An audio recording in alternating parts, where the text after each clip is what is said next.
Everyone, this is Kage Vlogs, Filipino actor based here in Saudi Arabia, and welcome back to my channel. Agad-agad ko muna ito reaction video. Ang barda kong pailition, Diyos ko, natagalan ako for today's video. Tumambay pa ako sa live ni Madam Pickles for today's video.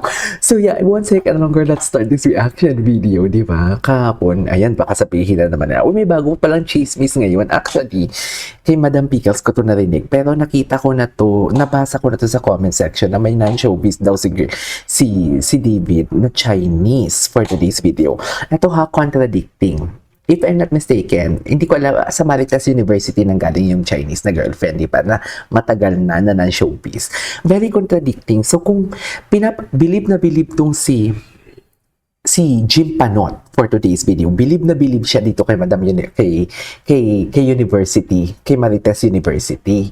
Believe na believe siya na may girlfriend daw na dinibunk nga daw dito, dinibunk ang term nila, pero ano naman yung madidibunk nila, di ba? Believe na believe siya na nagsabi na may girlfriend na non-showbiz and everything. Sinabi ngayon na Chinese. Paano naman yung Alex Manalo for today's video?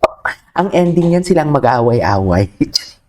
Ang ending yan, sila ang mag-away-away. Bakit naman sinabi mong non-showbiz? Bakit mo naman sinabi Chinese? Dapat doon ka na lang talaga sa non-showbiz nag-stick. Hindi yung tipong sinabi mo pa Chinese. Paano naman si Alex Manala for today's video? Alam ko na yung isusunod nila, may half Chinese blood si Alex Manala for today's video. Dear, alam na alam ko na yung mga term ninyo. Alam na alam ko na ang inyong mga pasikot-sikot for today's video. Kilalang kilala na namin kayo. Hindi nyo na kami maloloko for today's video.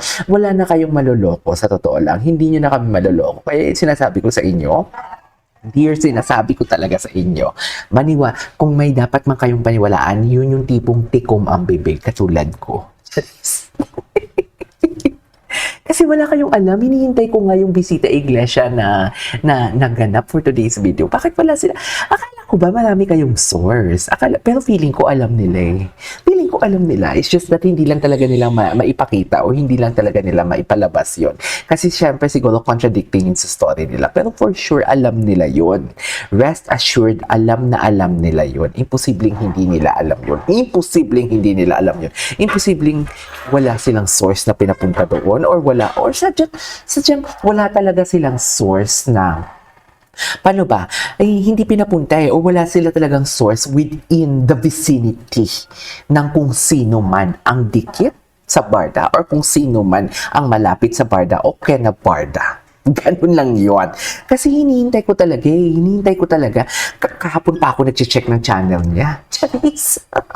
Diba? Kahapon pa ako nag-check ng channel niya for today's video kung what do you call this, kung nag-upload pa siya doon, kung may chika ba sila. Pati yung sa Facebook, walang chika, mami. Ano ang nangyayari? Diba? Anong nangyayari? Puro yung mga chinichika nila, puro yung nakikita din naman nating ganap ni Barbie na endorsement and everything. Yun lang yung chinichika nila. Pero yung tipo, tapos paulit-ulit pa yung chika nila, yung totoo. Wala na akong may balita. Ibalita ninyo kung ano nangyari dun sa McDo for today's video. Ibalita ninyo kung meron talaga kayong source na within the vicinity. Total, nagbabayad din naman ata kayo. Hindi naman ako sure kung nagbabayad sila. Pero for sure, yung sa Siargao na yun, binayaran nila yun. Diba? Kuha ka ng photo, ako nang bahala sa story. Ganun yun. Kilala ko na nga kayo. Wala na nga kayong maloloko for today's video. Alam na alam ko na yung mga galawan ninyo. Alam na alam ko talaga yan. Anyways, without further ado, let's start this reaction video. Anong mga chika dito? Meron dito sa McDo, sana man lang. Bakit walang pinakita? Bakit wala silang photo si Miss Joy? Katabi talaga ni Barbie. Hindi mo kaya. Inaaway nila si Miss Joy or maraming mga pro-barda. Ito ha, sasabihin ko sa inyo, maraming mga pro-barda, nakikita ko sa comments ninyo na inaaway ninyo si Miss Joy.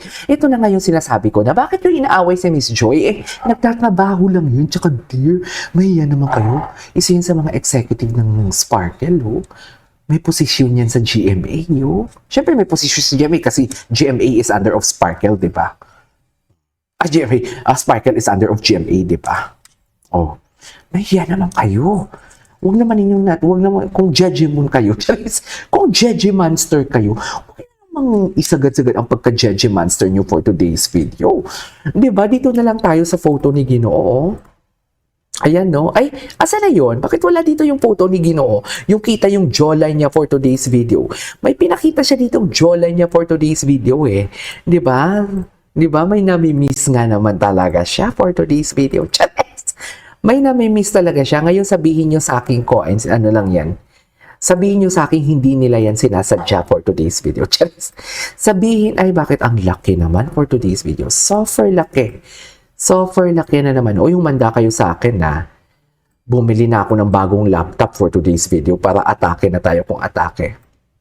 'Di ba? Ito ha, sasabihin ko sa inyo. Chares, isa pa. Ay, hindi. Asa na yung sources natin? Kailangan natin maglagay ng isa pang source for today's video because why not? 'Di ba? Isa pa. O, loko. Ano yan? Ano yan, mami? Ano yan? Charis. Ano to? Ano to? Ano yan? Anong peg nyo dyan? Barda, anong peg nyo dyan? David, anong peg nyo dyan? Yung totoo. Anong peg nyo dyan, David? Bakit may paganyan-ganyan kayo for today's video?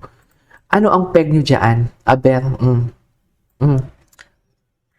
Dear, alam nyo naman na ini-issue kayo. Don't tell me, ano lang yan. Si Barbie ang una nag-post ng ganyang post, ha?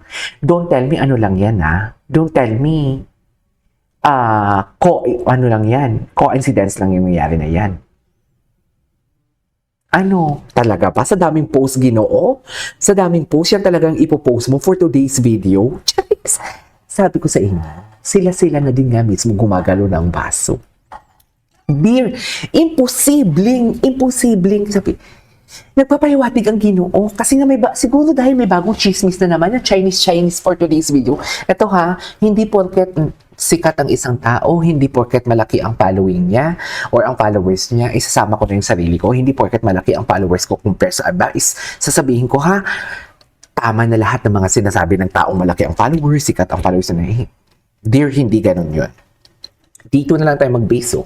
Kasi kaya pala nagpareha sila ng post for today's video. Lang, analysis ko lang ha, kung bakit sila nagparehas ng post. Kasi feeling ko lang ha, feeling ko lang naman. Kasi nga diba, may bago na naman sila nilalabas na Chinese girlfriend daw, si Ginoo. Mami, ano na, wala ba tayong bago dyan for today's video? Paso na kasi yung Alex Manalang siguro, kaya binigyan na naman nila ng bagong kulay itong mga kung ano-ano na naman ang ginagawa nilang chismis kay David Licauco. Ano bang ginawa ni David sa inyo at bakit pinupinterior talaga si David for today's video? Diba? Ano ba ang hindi ba kayo pinagbigyan? Charis? Hindi ba kayo pinagbigyan for today's video? Kaya ganyan kayo? Diba?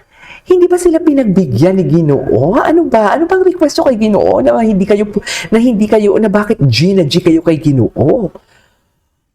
Di ba mapapatanong ka na lang din, bakit kaya nila talaga tinitira si Ginoo?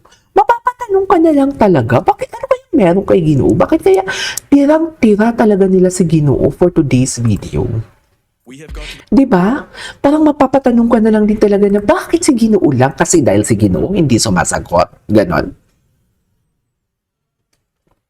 What do you think? Dahil ba si Ginoo hindi sumasagot kaya tinitira na lang ng malala? Di ba? Mapapatanong ka na lang din talaga eh. Ako birthday ko for today's video. Ngayon mismo ang birthday ko pero G ako. Pero titina natin to ha. Tinan muna natin tong mga story dito.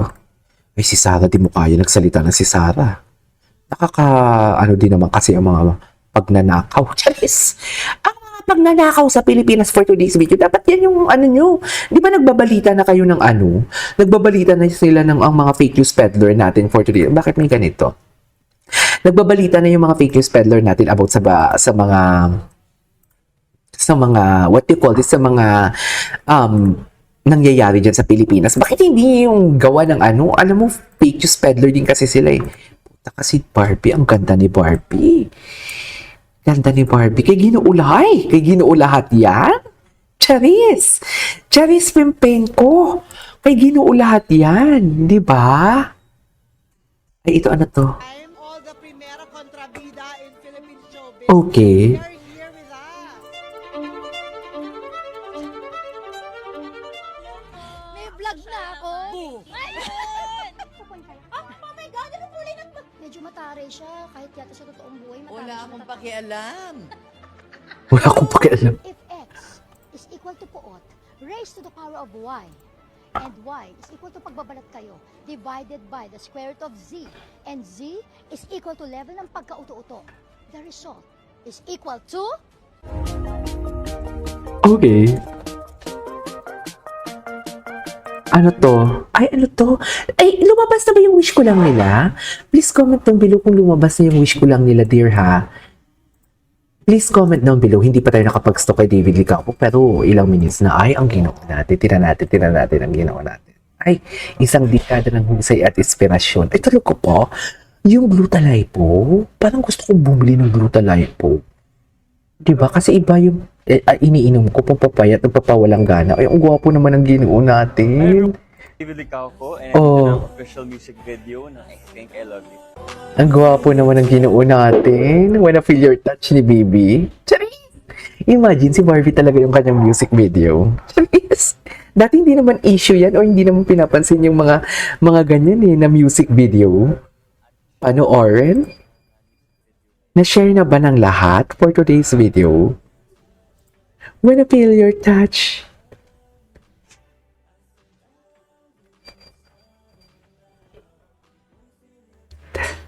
Wanna feel your touch? Diba? I hope you like the video. Anyways, that is our for today's video. Pupunta na tayo sa TikTok kung ano yung mga bagong chismis. Pero hindi, tapusin muna natin to. Okay, wala namang mga bago for today's video. This is Kiki Mo Vlogs and see you on my next vlog. Bye!